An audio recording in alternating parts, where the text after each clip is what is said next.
This is our last week of astronomy, and as part of that, we're doing ending activities to help us review before we move on to our next project. This is hexagonal thinking, and hexagonal thinking is an amazing tool for memory recall, elaboration, making different connections with different things, and review in general.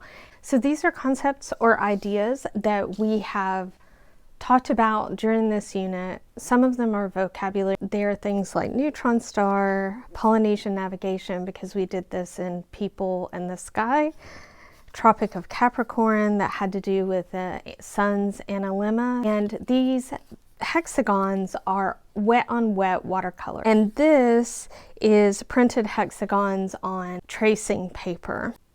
After doing this a couple different times, there are some things that I think would make this even more valuable in older groups like late middle school and high school, and that is to use the color coding as a framing. It is basically putting different concepts into categories. In this case, for astronomy, we could put them in a series of main sequence, or the planets, or things to do with the sun, things to do with the moon, etc. We didn't do that, but you kind of naturally end up doing that, and I think it would be useful to intentionally do that through framing. These are hexagons, and the reason that they're hexagons, because hexagons tile regularly, pentagons do not, and they give you a greater number of connections. You could do octagons, but that gets a little cumbersome, so hexagon is a perfect fit.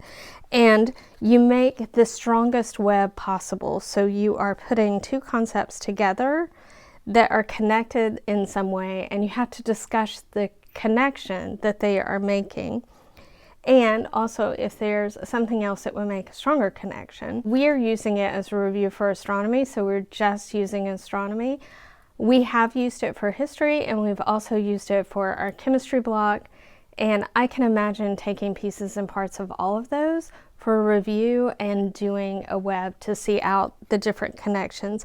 If you know anything about the tools for learning or metacognition, that you know memory recall is by far our greatest learning tool. This requires memory recall in that you have to remember all the concepts, things that you learned about those concepts to make the connection. And the other thing that is useful is elaboration, which is another tool, which is an expansion of what I know about one thing to something that I know about something else.